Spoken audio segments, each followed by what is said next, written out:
32 Angler.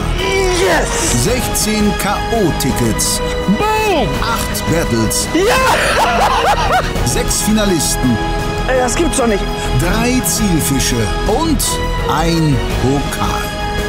Der YPC Bank 2024 wird präsentiert von der Anglerschmiede, dem Online-Weg zum Angelschein.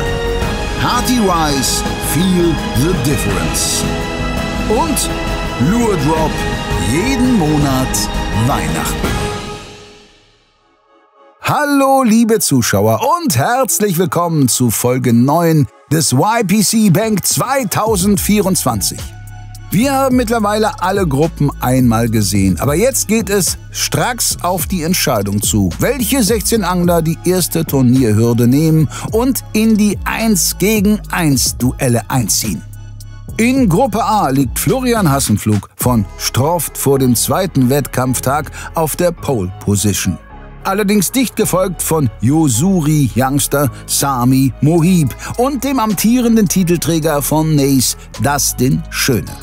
Herbert Ziereis von Moby Softbaits ist an Tag 1 durch Höhen und Tiefen gegangen. Momentan belegt der Oberbayer aber den 4. Qualifikationsrang, während Max Guder von Savage Gear und Birger Domeyer für die Fisch und Fang mit jeweils erst 2 Wertungsfischen das Tempo in den verbleibenden 8 Stunden deutlich anziehen müssen. Noch mehr gilt das für Catch with Care Urgestein Ewert Ostam und Cesar Valladares von Fischers, die noch auf ihr erstes Erfolgserlebnis warten. Die Zonen wurden für Tag 2 getauscht. Das heißt, Dustin, Flo, Ewert und Max angeln jetzt in Zone 1, Sami, Herbert, Cesar und Birger in Zone 3.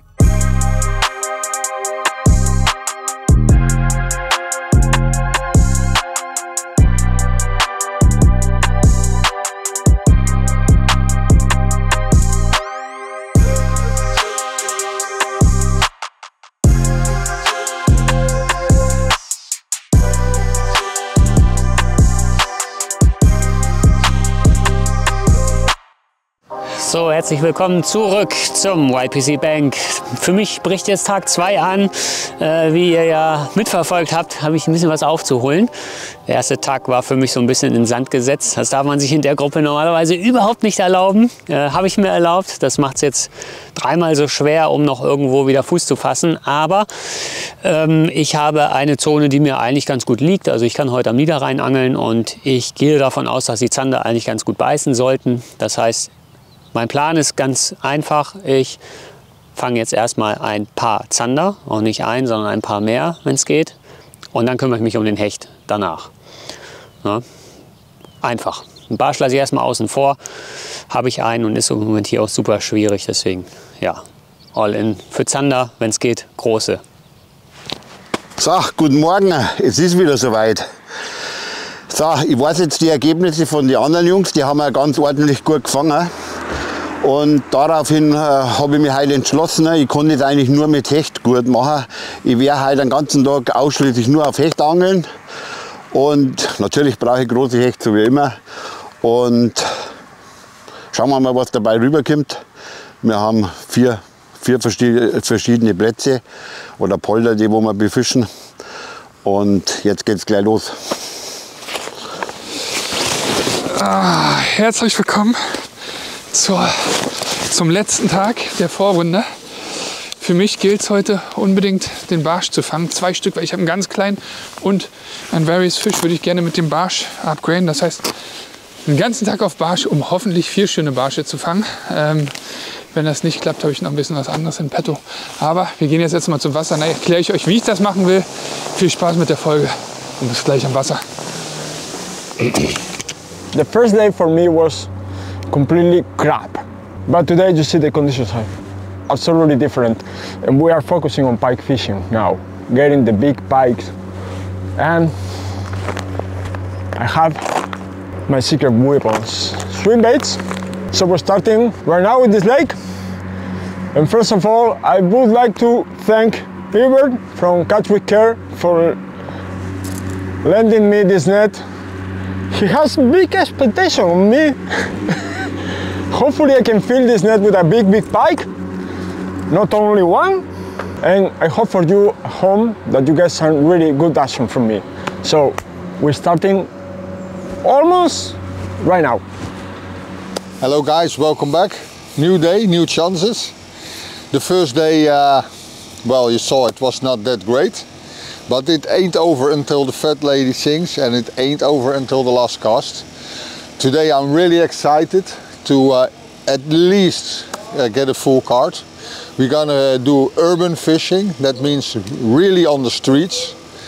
And first we go all in for the zenders, then the perch, and in the afternoon when the wind picks up we go for pike. Well, wish me luck, I need it more than ever now, and I'm gonna give you a good show. Team Catch with Care. Warthose an und ab an den Spot. Noch wenige Minuten auf der Uhr, dann ist auch schon der erste Wurf möglich. Ihr kennt den Spot. Ich glaube, hier wurde tatsächlich gestern schon gefischt. Also in Gruppe B. Und vor allen Dingen kennt man den Spot auch aus dem YPC Boat. Die Folge wurde vor ein paar Tagen veröffentlicht. Und ja, dann hoffe ich doch einfach mal, dass das hier ähnlich gut läuft wie bei Simon und Jelle im YPC Boat. Das ist der Plan. Erstmal einen dicken Barsch fangen. Minimalist im Interview gesagt. Nicht im Turnier. Da hat man keine Zeit zu knoten, deshalb immer so viele Routen. Auf geht's. In 2 Minuten geht's schon los. Wir sind ewig weit gefahren. Wir haben die Full Card, aber der kleinste Fisch auf der Karte ist ein Barsch. Also natürlich gehen wir heute Barschangeln, nutzen den ganzen Tag, um hoffentlich 1, 2 dicke Barsche zu fangen. Drückt mir die Daumen, los geht's. Hello guys, welcome to this new YPC episode, second day of fishing for the Group A, and everything is possible for every single competitor. The weather is way nicer than the last time. Let's hope the perch are biting. That's my main goal for today, guys. I expect nice perch, so let's try. First I picked like a nice spot, as you can see, with a lot of structure. Sometimes water coming out of these, so sometimes a lot of current that could also be good for Zander. So yeah, let's see what happens and let's make the first cast. Start mit Topwater. Bei Barschen immer von oben nach unten durchangeln. Hat Marc, glaube ich, schon mal vor mehreren Jahren gesagt, und damit hat er absolut recht. Und natürlich wird man gerne die 10 Bonuspunkte mitnehmen. Ich gucke mal eben auf die Uhr. Easy Shiner, pink, da läuten die Glocken. Der wird jetzt den Zander bringen hier. Hier oder da drüben. 3, 2, 1. 8 Uhr glatt. Ready to rock and roll. Wish me luck. I hope we can turn the game.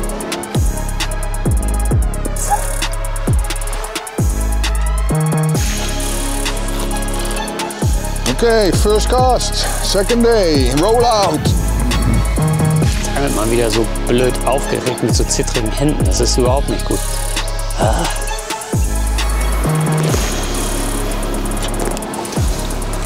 So, wir angeln heute auf Barsch. Ich glaube, es geht jetzt schon los, aber ich muss noch ganz kurz vorbereiten. Ich angel mit einem Carolina Rig, untypisch für den Sommer, aber ich sage euch eins, lasst die Wintermethoden auch im Sommer nicht aus den Augen. Sie sind wirklich sehr, sehr gut. Ein bisschen untypisch angel ich. Ich angel mit 28 Gramm Blei, weil ich hier sehr, sehr weit raus muss, um an die Kante zu kommen. Aber der Vorteil beim Carolina Rig ist ja, dass der Köder unabhängig vom Blei ist. Das heißt, wenn ich da jiggen würde, wäre ich immer viel zu schnell am Grund. Mit dem Carolina Rig angel ich trotzdem immer in einer heißen Zone, obwohl ich extrem viel Gewicht habe. Also wenn ihr weit raus müsst, im flachen Wasser oder um irgendwas zu erreichen und trotzdem eine langsame Präsentation wollt, ist ein Carolina Rig was richtig Gutes. Ja, viel Theorie. Hoffentlich klappt das jetzt auch in der Praxis und ich werde den ersten Barsch fangen. Oh, ich bin schon so nervös. Ich zitter beim Aufziehen der Köder. Habe ich auch selten. Aber dafür macht man die Wettkämpfe doch. So, ein Raven, ein Wurm. Komischerweise angeln sehr wenig Leute Würmer auf Barsch. Dabei weiß jeder von der frühesten Kindheit, Würmer für Barsche, extrem gute Köder. Naja, mal gucken, ob ich euch das beweisen kann. Wir werden sehen. Drückt mir die Daumen. First Cast. Alle, die mich ein bisschen kennen, wissen, First Cast ist was ganz Besonderes. Werden wir mal sehen. Ihr seht, direkt am Grund mit 28 Gramm.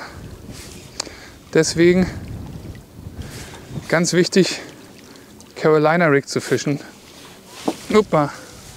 Sonst würde man natürlich den Köder nur über den Grund schleifen und er würde gar nicht seine Aktion entfalten können. So, genug geredet.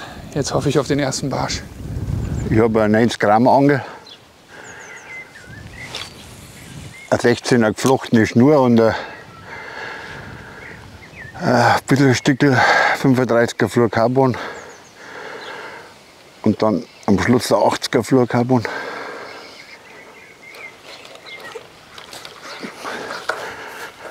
Und es wird halt den ganzen Tag geprappt. Hey, wir brauchen ja große Fische.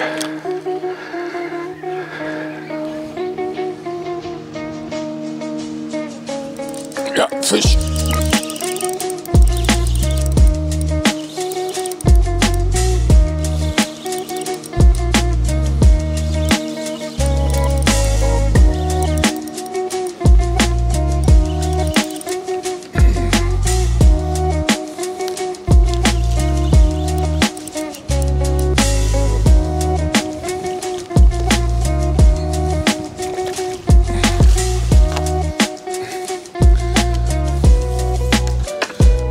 Mini Zander, not the minimums. First fish, but too small. Damn. This is a crossing of rivers. Mainly it's very good for Zander. Well, so far we caught one, but it was just 40, so not the legal size. The setup is I fish with a little bit lighter rods, because the current is not that strong here.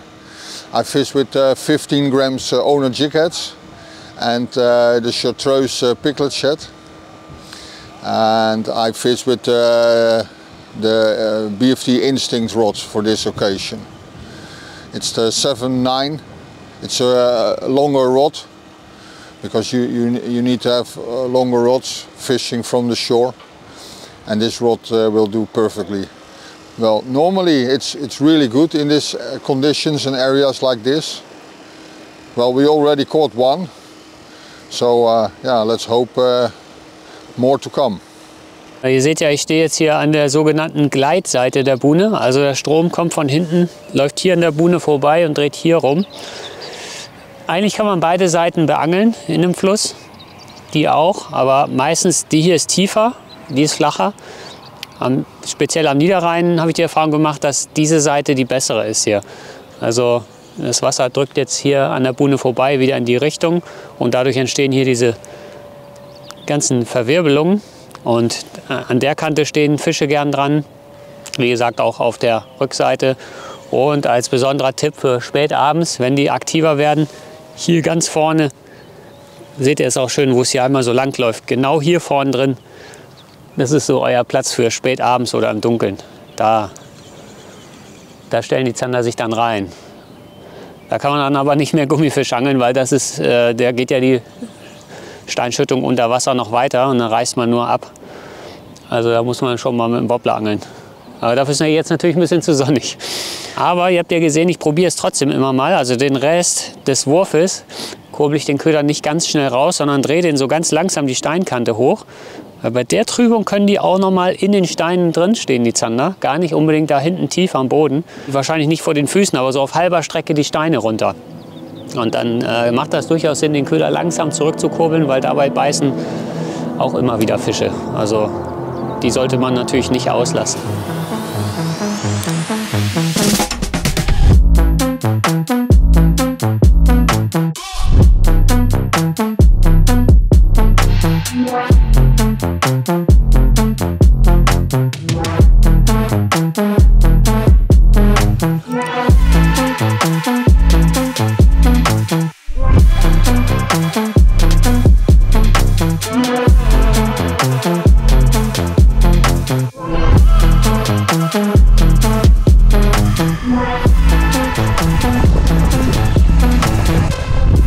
Gut, beim Hochkurbeln, ne? Hast du gesehen?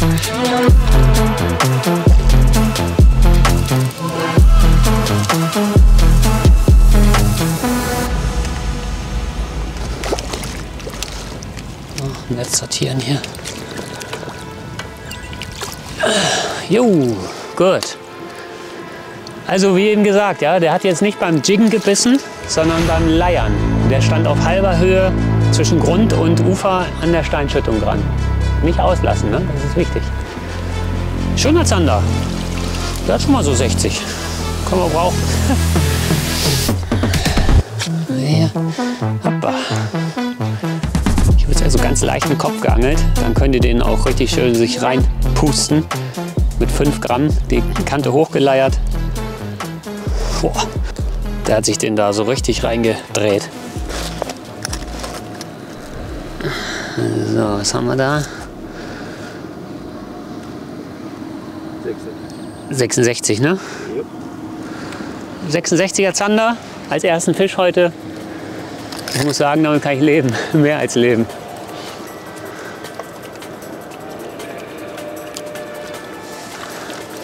Gut. Davon noch 3. Und dann sieht es schon mal wieder besser aus, oder? Stark! Ein Zander für mehr Zuversicht ist genau das, was Birger hier zum Start bestens gebrauchen kann. Zumal viel Erfahrung offensichtlich nur sehr bedingt vor Nervenflattern bewahrt. Ich merke ja selber, dass ich noch ziemlich unter Strom stehe. Also die Hände sind nicht ganz ruhig. Das ist aber für Zander eigentlich wichtig, dass man wirklich konzentriert, ruhig angelt. Das kann ich noch nicht so richtig gut gerade, also, aber das kommt dann noch, wenn ich jetzt einfach ein bisschen angel. Die erste halbe Stunde ist immer in so Turnieren schrecklich. Na gut, ich melde den jetzt erstmal und dann mache ich hier noch 2 Würfe, dann gehen wir auf die nächste Buhne. Es sollte eigentlich an jeder Buhne die Chance für so einen Fisch bestehen. Ne? Und dann sollte. Ja, ich sag mal, ich kündige mal lieber nichts mehr an, weil das hat ja letztes Mal auch nicht so richtig geklappt.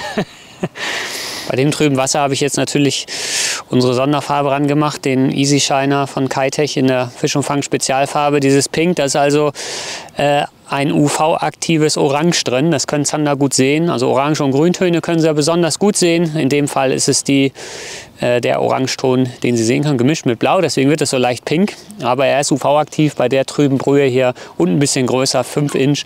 Und ich habe hier einen 5,25 Gramm Kopf nur drauf. Ich weiß, das sieht so aus mit ein bisschen Wasser und Strömung, man müsste schwer angeln. Aber mit einem 20 Gramm Kopf kann man zwar vorne in dem Loch schön jiggen, aber man muss dann immer aufpassen, der letzte Sprung vor den Stein, den muss man eigentlich schon aufhören und den Köder schnell rauskurbeln, weil 20 Gramm sonst sofort da drin sind. Aber ihr habt ja gesehen, wo der Fisch gebissen hat. Der war zwischen Fußboden und halber Höhe, also Land. Der stand eigentlich auf den Steinen drauf. Ne? Und das geht nur mit so leichten Köpfen, wenn man den dann langsam die Steine hochkurbelt. Das geht prinzipiell auch mit dem Wobbler, aber dafür ist das Wasser ein bisschen zu trüb eigentlich im Moment, leider. Deswegen fange ich immer erstmal sehr leicht an und wenn ich dann merke, vorne komme ich nicht richtig zurecht im Kehrstrom, aber habe das Flache und die Steine abgeangelt, dann kann ich ja immer noch mal schwerer fischen. Aber an so Fischen lauft ihr sonst vorbei. Also das sind die guten Fische, ne? So. Okay, ich richte mein Vorfach und dann schauen wir mal, ob wir noch einen fangen, ne? Ein paar schnelle Topwater-Würfe gemacht, leider nein. Jetzt hoffe ich, sie eine Station tiefer anzutreffen. Es gibt hier erstmal ein Twitch-Bait vor die Nase. Das ist ein 95er. Ich hätte gerne einen 85er. Gravity Twitch, der Twitch-Bait von Savage Gear. Ebenso wie Topwater und andere Köder auch ein astreines Preis-Leistungs-Verhältnis. Mega geiles Magnetwaldwurfsystem drin. Jetzt hier die MR-Variante. Ich fische erstmal mich langsam runter. Boah, diese Kante hier ist auch rutschig.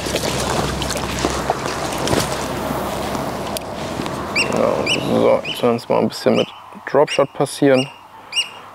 Kleine Imitation, die so ein bisschen Silber aufflankt hier im Wasser.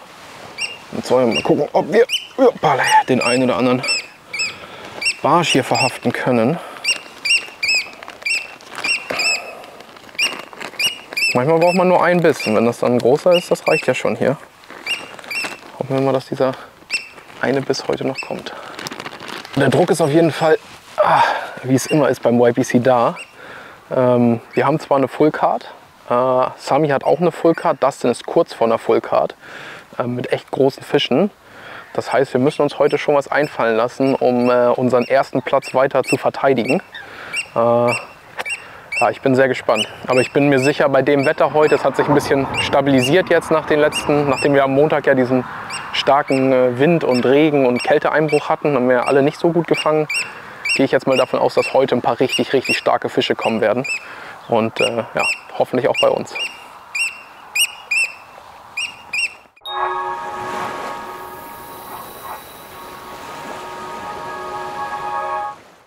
Leute, ich habe eine gute und eine gute Nachricht für euch. Zuerst die gute. Wer von euch einen Raubfisch-Adventskalender vorbestellt hat, bei dem dürfte es in Kürze an der Tür klingeln, denn Europas beliebtester Angel-Adventskalender wurde palettenweise bei uns zugestellt und wird jetzt ausgeliefert. Und jetzt die gute, wer noch keinen vorbestellt hat, der muss trotzdem nicht leer ausgehen, wenn er jetzt nicht zu lange zögert. Heute bestellt, in wenigen Tagen bei euch und ich muss euch ganz ehrlich sagen, und tausende zufriedene Kunden geben mir recht, das Ding hier ist wirklich ein No-Brainer. 100 € knapp, 240 € Warenwert, nur exklusive Farben, geile Marken drin, da kann man wirklich nichts mit falsch machen. Also holt euch das Ding jetzt, sonst ist das Geheule am Ende wieder groß.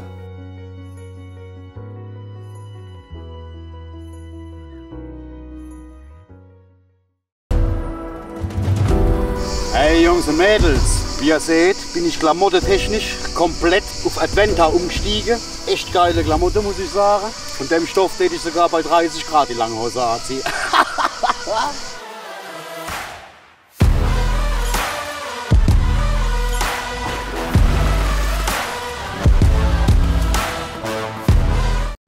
€150 Angelset geschenkt. Das ist doch bestimmt Beschiss. Nee, das gibt's zu jedem Angelscheinkurs nur für kurze Zeit gratis dazu. Ach, das ist doch einer wieder Spittelschrott.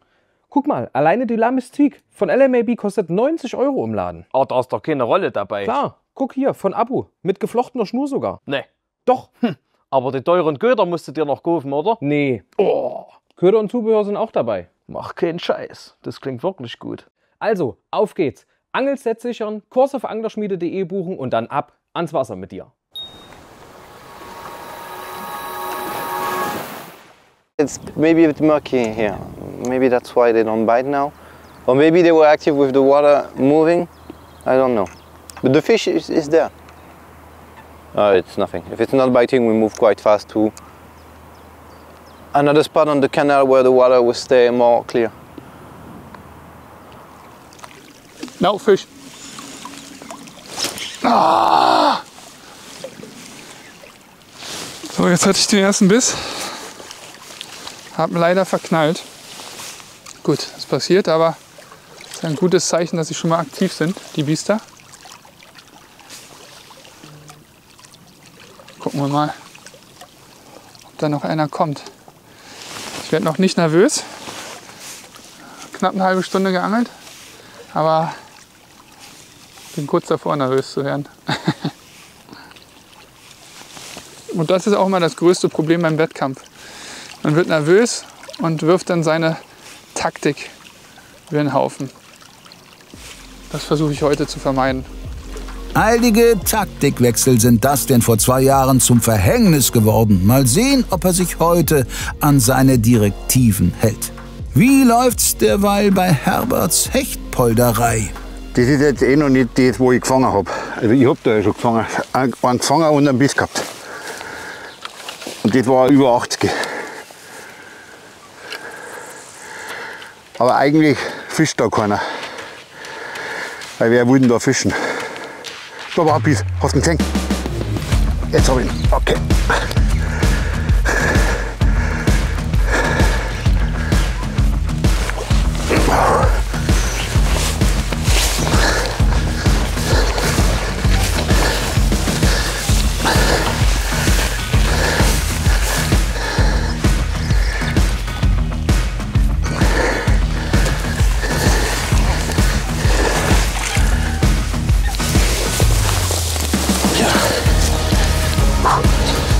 Das ist jetzt der brutale Kampf. Aber wir haben den schönen Hecht. Genau den, den wir brauchen. Da ist er. Wenn wir Glück haben, hat er 77, 78 cm. Oh, schau hier, der kommt sogar auf 80 cm, wenn man den so hielt. Hat er drüber 79,5, 80 cm. Ein 80er Hecht hätten wir zum Bieten. So.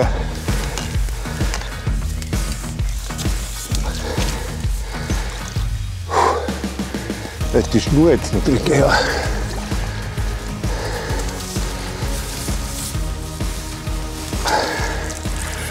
Und tschüss. Sag ich euch einmal was zu den Köder. Den hat der Beni Götze gefriert entwickelt und bauen dort den mein Sponsor Moby Softbait und der heißt Mr. Prop. Und das Besondere ist an dem, der hat einen Teil, aber nicht einen Teil, der wo fest mit dem Körper verbunden ist, sondern da ist noch ein Wirbel eingebaut. Das heißt, ich glaube, es gibt keinen Köder, der wo bei so einer ultra langsamen Präsentation immer noch wackelt. Also, und ich fange damit alles ab. Welse fange, Zander fange, Hechte fange sowieso. Und ich glaube, das war jetzt nicht der letzte für heute. Ich muss ja doch ein bisschen was aufholen und ich brauche große Fische. Der 80er ist ganz gut. Also 80 Punkte, das passt. Durchaus, zumal sich Herbert bezüglich der Fischart gar keinen Stress mehr machen muss. Das gilt auch für Sammy. An seinem ersten Spot für heute hat der Belgier inzwischen aber genug gesehen. Okay guys, the spot is completely off. I can clearly see that the conditions are not the same. Water is like way more murky. So yeah, let's not lose time and let's change spot directly. Hey buddy!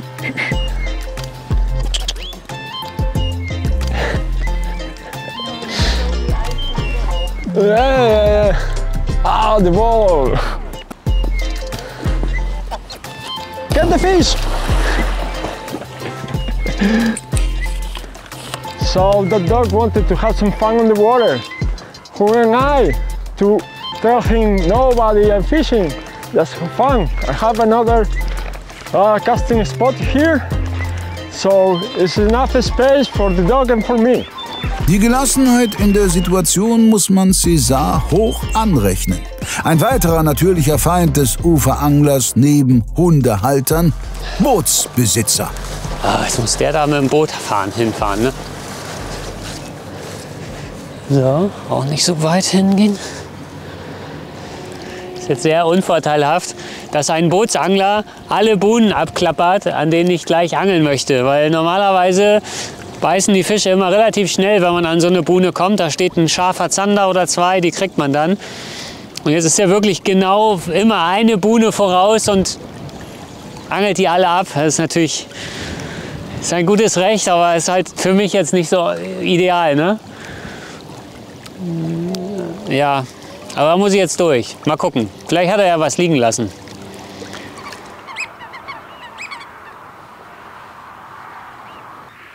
Ja, Fisch.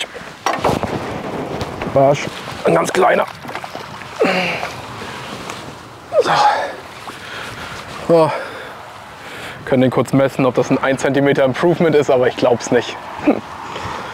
Ja, doch, ist ein kleines Improvement sogar, glaube ich. Ja. Aber er kommt. Ja, 24. 1 cm Improvement, 2 Punkte, wenn ich mich recht entsinne, ne? Genau. Gut, schnell zurück. Und da geht er auch schon. Weg ist er. Yes. Ja, 2 Punkte. Immerhin Fisch. Aber vielleicht, wo einer ist, sind noch mehr und vielleicht ist auch ein größerer. Hoffen wir. So. Los, komm her, komm her, komm her, komm her. Nein! Nein! Das gibt es nicht. Der Zanderschreck fängt einen Zander. Aber ich vermute mal, der ist nicht maßig.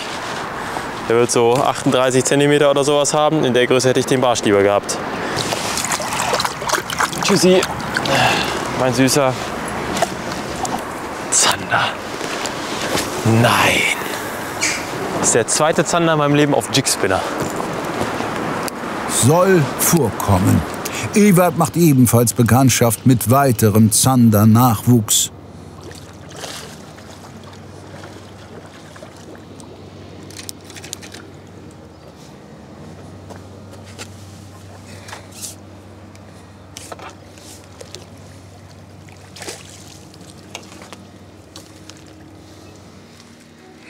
Another 40. Too small again, unfortunately. I have 2 stops on my way to the next spot actually. 2 small polders that I will fish like really fast, like for 5 minutes max, to see if my friends are around or not. And if they're not around, we move directly to the next perch spot.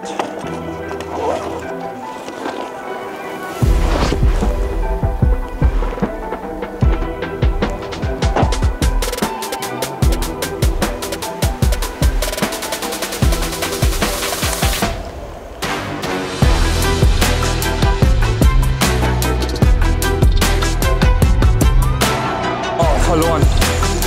Fuck. Fisch verloren leider. Hat ausgelöst, sieht man. Okay, aber sie sind da und sie beißen. Das ist doch schon mal ein gutes Zeichen. Let's make the cast a bit more down just there because I saw some bait fish and then we move.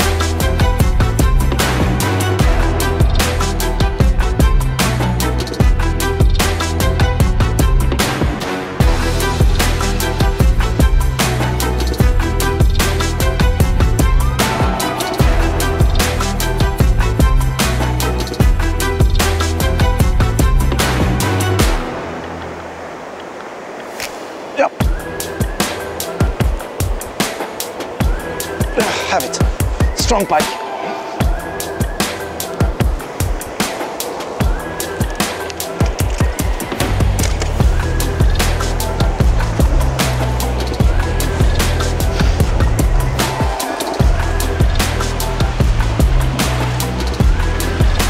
And it's in.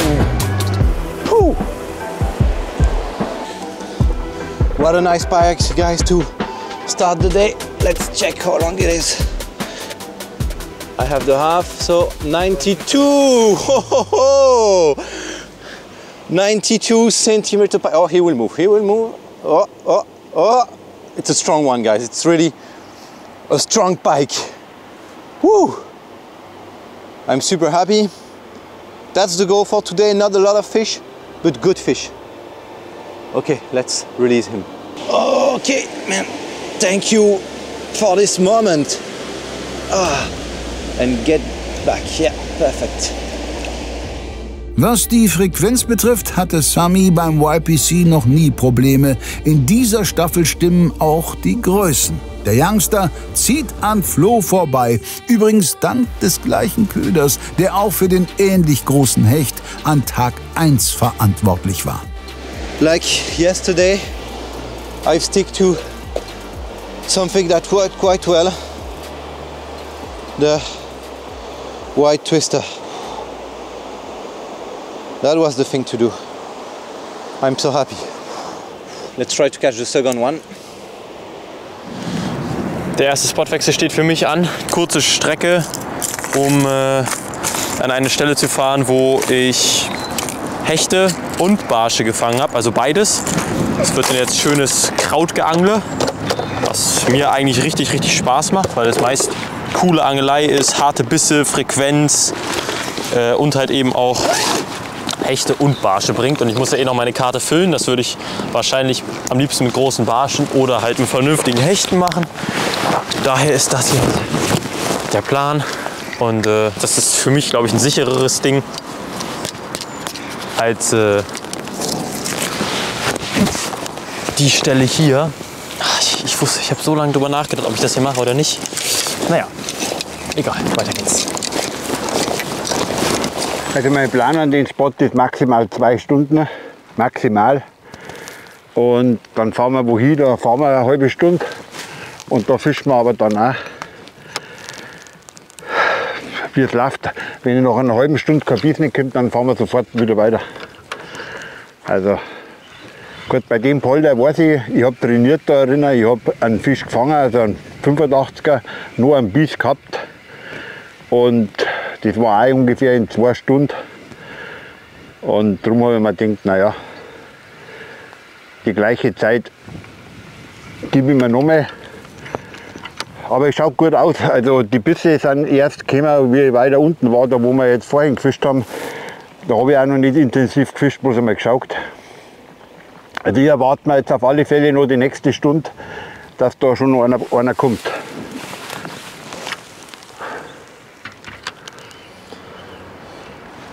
I will try here again. Hopefully I don't fall. Yeah, because everything is really slippery. Would be really fun for the camera if I fall to the water, but not fun for me. They're controlling the casting with really big baits. The Cerberus is almost 4 ounces. Sometimes it's difficult when you cast. You cannot do like overhead cast, or you can break the line. So sometimes it's tricky when you have like these trees, branches around. From this position. César riskiert Kopf und Kragen. Bei Dustin ist das Malheur schon passiert. Oh, strike. Oh, was a good strike, but I have my neck. I can't move my head. Fuck. Ja, das ist jetzt komisch, klingt vielleicht komisch, aber ich habe ihn einen Biss gehabt, angehauen und irgendwie kann ich seitdem meinen Kopf nicht mehr zurückbewegen, weil es schmerzt so unglaublich. Ich stehe jetzt hier schon seit 10 Minuten so und dachte, okay, es geht vielleicht weg, aber es geht nicht weg. Ja, keine Ahnung, was ich jetzt mache. Ein bisschen weicheimäßig jetzt, aber es geht einfach nicht. Ich kann einfach nicht geradeaus gucken. Ich kann den Kopf auch nicht hochnehmen. Schmerzen sind zu krass. Wenn ich den hochnehme, wird mir direkt schlecht. Scheiße. Aua. Mal gucken, vielleicht zur Apotheke fahren, so ein Wärmekissen holen. Mal gucken. Also, ich hoffe, ihr seht mich heute nochmal. Alter, Tali, das ist so krass.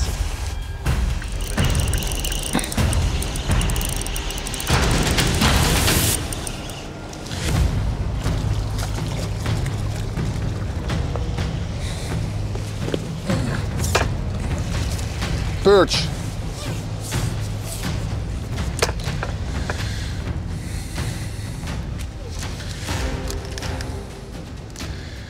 $28 and a half. See it? Yep. So 29. 29 perch. It's not a monster, but first fish on the board. Caught 2 small sanders already. Happy with small perch.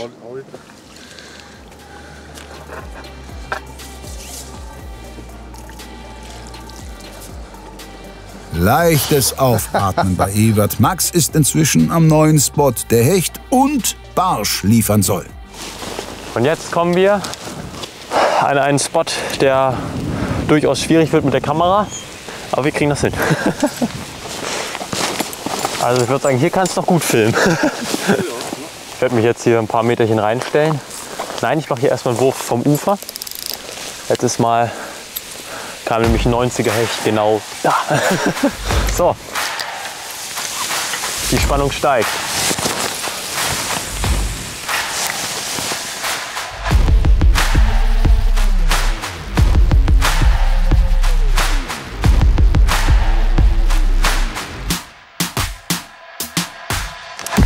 Wir machen hier einen kleinen Spotwechsel, also gehen hier noch 5 Meter weiter oder ja, 15.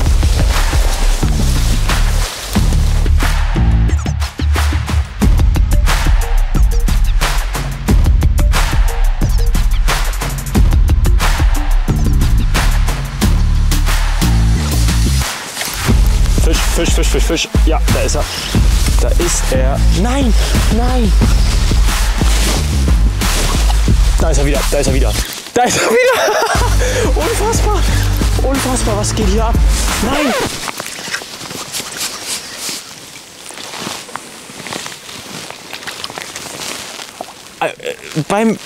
Einfach beim Nix machen ist er noch mal drauf gescheppert.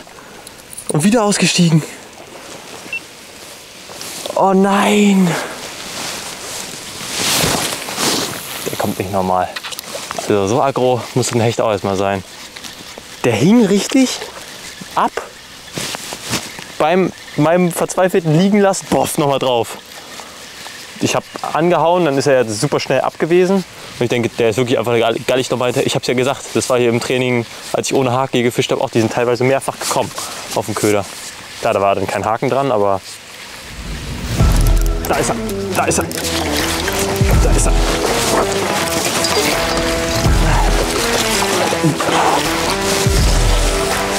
Den hol ich mir. Komm her, Lieblingsfisch. Yes. Der ist schöner 70er. Philip Picard. Oh, jetzt bin ich heiß, Alter. Die Fische sind richtig. Die sind hier on, das ist so. Ist das nicht herrlich? Weiß nicht, waren das jetzt 4 Würfe, 5 Würfe? Der Prototyp vom 12er Whitefish Set am Dex Chatterbait eingeweiht. Tatsächlich muss ich ja sagen, ich fische gerade ja einen Berkeley Chatterbait. Gehört ja auch zu Pure Fishing. Und kein Savage Gill Chatterbait, weil ich die alle im Training gestern die letzten abgerissen habe. Aber naja, so ist das. Scheint ja nicht so zu stören hier. Und ist er und der hat 74. Zählt das als 75? Ja, der ist drüber. Der ist 75. 75er Hecht. Und da hängt er noch perfekt im Maul. Geil. 3 Bisse. Ich würde mal interessieren, ob es der gleiche Fisch war. Ich glaube aber nicht. Ich glaube, hier sind mehrere. 75er Hecht. Und der kommt jetzt gleich wieder zurück. So. Mach's gut, meine Maus. Aber Pets nicht, aber schick deine Oma, ja? Max' zu Turnierbeginn geäußerte Zuversicht bezüglich der Hechte erweist sich immer mehr als begründet. Mit den bisherigen beiden lässt sich jedenfalls ganz gut leben, wenn auch nicht so gut wie mit denen von Sammy. Okay guys, so we moved again. I'm really happy with the pike I caught. My objective for today was to take 60 points. Yeah, to try to be first or second, because it will matter for the next round if I go through. So I'm really happy with this pike, and now we're back on perch. But like the first spot, the water is a bit more muddy than my training days, so they will be more picky. But now we will spend some time, stay chill and try to have a good fish. Sammy kann sich's für den Moment erlauben. Bei Dustin hingegen ist überhaupt nichts mehr entspannt. Angeln ist super schwer. Ich kann tatsächlich nur noch in die Richtung gucken. Kopf drehen geht nicht. Das klingt jetzt wirklich weicheinmäßig, aber es ist so extrem, sowas hatte ich noch nie. Ich probiere jetzt irgendwie trotzdem einen Fisch hier rauszuholen, aber ich bin mir nicht sicher, ob das hier noch lange gut geht. Ich hatte jetzt 2 Bisse, aber so Angeln ist natürlich, du guckst nicht dahin und nichts, das ist halt so halb nur möglich. Naja, ich guck mal, ich probiere noch durchzuziehen. Ich habe jetzt eine Ivo 800 und eine 400er genommen, also wahrscheinlich ein bisschen viel, aber anders kann ich mir nicht vorstellen, dass das hier noch weitergeht. Gucken wir mal. Kann sein, dass ich abbrechen muss. Wäre natürlich ultra schade, aber gut, es ist, was es ist.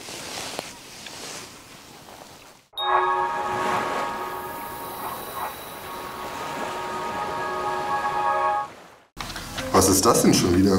Micha sagt, das ist das schlimmste Kostüm aller Zeiten. Ja, und wer muss es jetzt anziehen? Flasche entscheidend.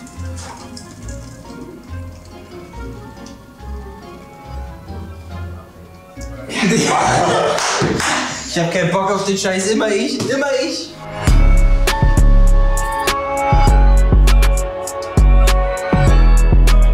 Es ist Halloween. Naja, noch nicht ganz. Aber unsere Aktion geht in die nächste Runde. Es gibt wieder Süßes oder Saures. Für nur 29,95 € erhaltet ihr in den sauren Tüten einen Warenwert von mindestens 42 € und im süßesten Tütchen winkt dem Gewinner ein Jackpot von über 2.500 €. Und das Geilste daran ist, bei einer Bestellung bis zu 5 Tüten garantieren wir, dass kein Köder doppelt ist. Alle weiteren Infos findet ihr auf hechtundbarsch.de und nur solange der Vorrat reicht. Und ich muss jetzt aus diesem Kostüm erstmal raus.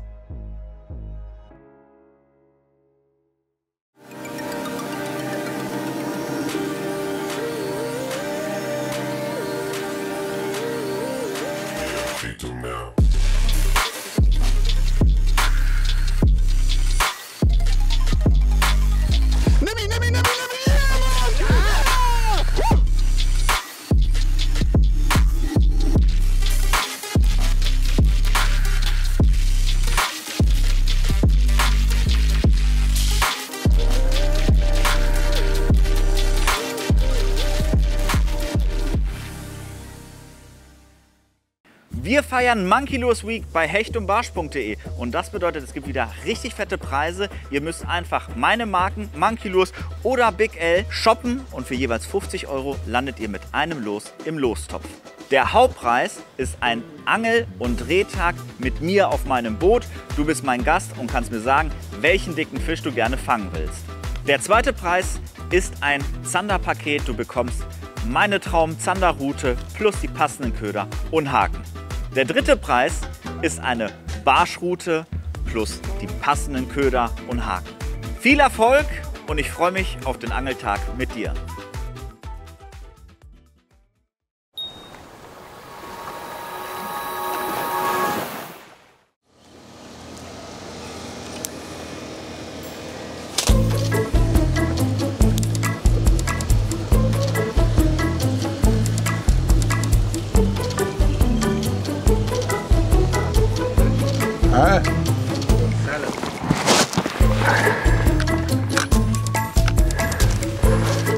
Also wenn ihr den vorher mal habt, lieber einen Köder retten.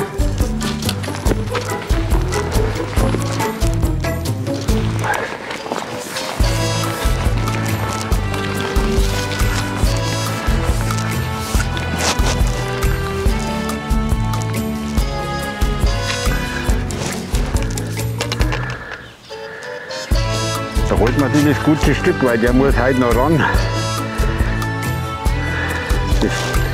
Der Gute muss halt noch ran. Den brauchen wir auf alle Fälle.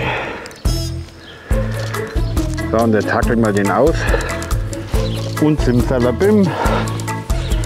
Köder gerettet. Weil den Baum kann ich mit meiner Schnur da nicht rausreißen, also abreißen. Die Blätter, Seerosen und so, das schon, aber den Baum, also ein Ast von einem Baum, das geht nicht. Ich ziehe jetzt das Halbfinale vor. 1 gegen 1 Duell gegen den Bootsangler. Der verfolgt mich jetzt den ganzen Tag und klappert alle Spots ab. Kann ich schon mal üben für Freitag, falls ich weiterkomme. Wenn nicht, habe ich das heute schon mal gemacht. Auch gut. Natürlich immer die kleine Hoffnung, dass er den Zander hat liegen lassen, der an den Steinen steht. Ne? Mit dem Boot ist das schwer zu angeln. Du kannst ja nicht auf die Steine werfen und runter angeln. Da reißt ja jeden Wurf ab. Meistens schmeißen die dann nur ins Tiefe. Und da müsste er eigentlich, wenn da einer steht, nicht gefangen haben. Aber er stand natürlich auch genau an den Steinen mit dem Boot und hat da ziemlich viel Lärm gemacht. Das ist jetzt natürlich auch nicht ideal, wenn da so ein Zander in 1,5 Metern steht und da parkt einer das Boot oben drüber mit dem Anker. Pff. Ja, könnte besser gehen, ne? Nein, das war ein Fisch. Oh, ich Idiot. Das war ja ein Fisch. Oh, kann man so doof sein. Das ist aber immer die Krux, weißt du? Da ist genau diese Kante und ich wusste, ich bin jetzt gleich dran, noch Einsprung, ja, jetzt bin ich dran, jetzt bin ich drin und dann, nee, vorsichtig drüber ziehen, rüttel, rüttel, rüttel, das war noch gar nicht die Kante. Ja, die stehen genau da drin in dieser Kante, die Fische. So doof. Den habe ich jetzt natürlich nicht angeschlagen und den Köder im Prinzip aus dem Maul gezogen.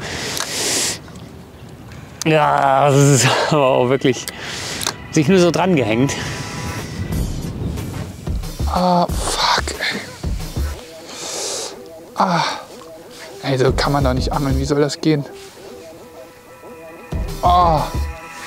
Krieg nicht mal ein Biss mit, wenn es so schmerzt, ey. Fuck. Schon.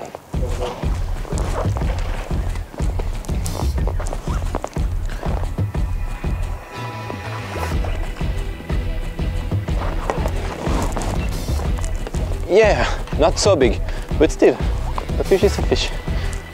Yeah, still fully wet, good for me. Up. I'm sorry, Enrico, when you will see this, but install you also a prototype of the tube. And I can tell you, it's pretty good. 33. Small 33 perch. I hope I will catch bigger ones, but still good to have some fish, guys. Go back. Yeah. Komm schon, dicker Barsch. Beiß bei mir an, das gibt's doch nicht. So, this is spot not delivering.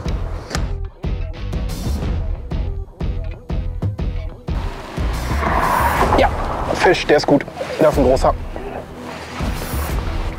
Oder besser auf jeden Fall. Barsch.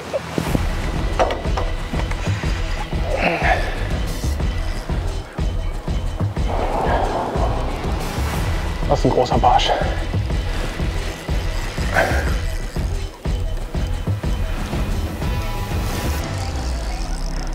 Oh ja, oh ja. Gott zum Papa. Ja! Yes, Leute! Yes, yes, yes! Das ist ein 40er. Das ist ein 40er Barsch. Ich raste aus. Auf den Dropshot. Hängt schön im Maulwinkel. Genau deswegen sind wir hergekommen. Der wäre auch so schnell nicht mehr abgegangen. Oh, ich bin am Zittern. Leute, so. Aber hier, das Geld ist nass. Alles einmal schön nass machen. Und dann messen wir den mal. Ja. So, Fisch ist dran. Und er kommt auf diese rote Linie. 42 genau. Leute, 42er Barsch. Ich bin so happy. Den setzen wir jetzt schnell zurück. Geil. Oh. Und da geht er. Yes. Yes, yes, yes. Geil, Leute, gleich weiter fischen. Vielleicht geht da noch einer. Zunächst das kleine Upgrade für Sammy. Jetzt sorgt Flo für ein dickes. Damit verbannt der Hamburger die letzte echte Schwachstelle vom Bord und holt sich die Führung zurück. Für die ersten beiden rückt das Halbfinale immer näher. Herbert hingegen wird wahrscheinlich noch den ein oder anderen Fisch brauchen. Es geht wieder los. Jetzt haben wir im zweiten Blatt von den 4 Plätzen, was ich heute mache. Aber da weiß ich bloß, dass Fisch drin sind. Da war ich nicht im Training. Also ich habe mir den angeschaut, aber ich habe keinen einzigen Wurf nicht gemacht, weil das Gewässer nicht groß ist. Jetzt schauen wir mal, ob was drin ist.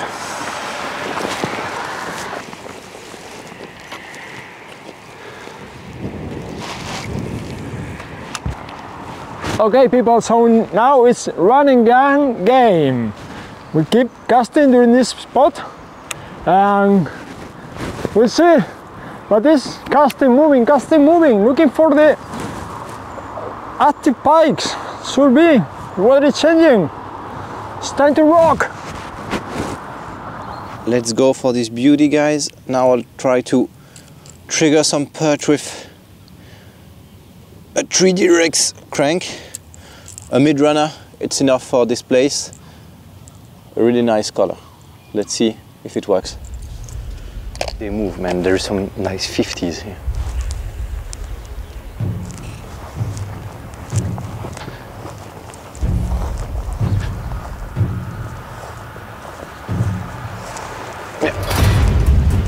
Yeah, nice fish.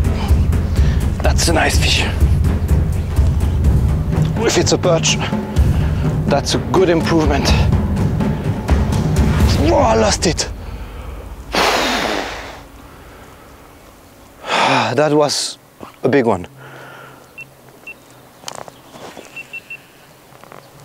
That was huge, man. You saw? It was huge. Ja, ich werde jetzt die Strecke ganz wechseln, weil es gefällt mir jetzt nicht so gut, dass hier ein Angler genau 10 Minuten vor mir alle Buhnen einmal durchgeangelt hat. Das ist immer nicht so gut.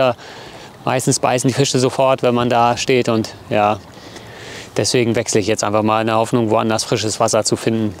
Das macht mehr Sinn. Ne? Gut, also auf geht's.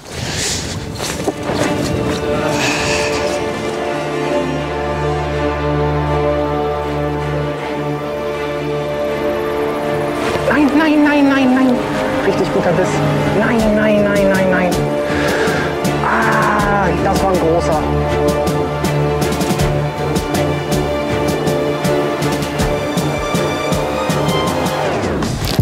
Da ist er.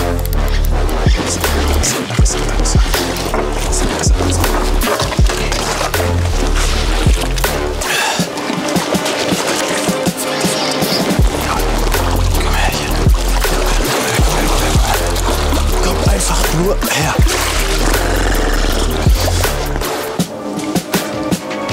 Ich glaube, ich habe ihn.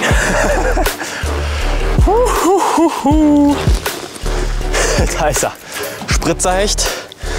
Aber auch ihn nehme ich gerade mit Handkuss. Ich muss echt sagen, ich bin so nervös. Ich weiß nicht, ob man es mir ansieht, anmerkt. Wahrscheinlich schon. Boah. Oh, guck mal. 70 auf den Kopf. 70, wa? Ja. Die 70 nehmen wir. Wunderbar. Da ist er. Klein, aber mein. Was heißt klein? Nö, ich habe echt gedacht, der wäre kleiner. 70 cm. 35er Barsch. Ja, den Barsch will ich auch nehmen. Ja. Naja, Full Card. Wir kommen. Und ich gebe jetzt mal einen ganz wilden Guess ab. Der nächste Fisch wird auch noch ein Hecht. Wir wechseln gleich jetzt den Spot. Ich mache jetzt aber noch mal safe hier 2 Würfe. Nicht, dass hier doch noch einer steht. Und dann geht es nochmal an den Hechtspot. Ziel ist auf jeden Fall, da noch einen Fisch zu fangen, vielleicht 2, weil man kann den bestimmt noch upgraden. Und an dem anderen Spot waren tatsächlich im Training, ja, ohne Haken geangelt, aber da waren auf jeden Fall richtig große Fische. Damit sind wir auch fast am Ende dieser Folge, hören aber noch einmal kurz, wie es das denn inzwischen geht.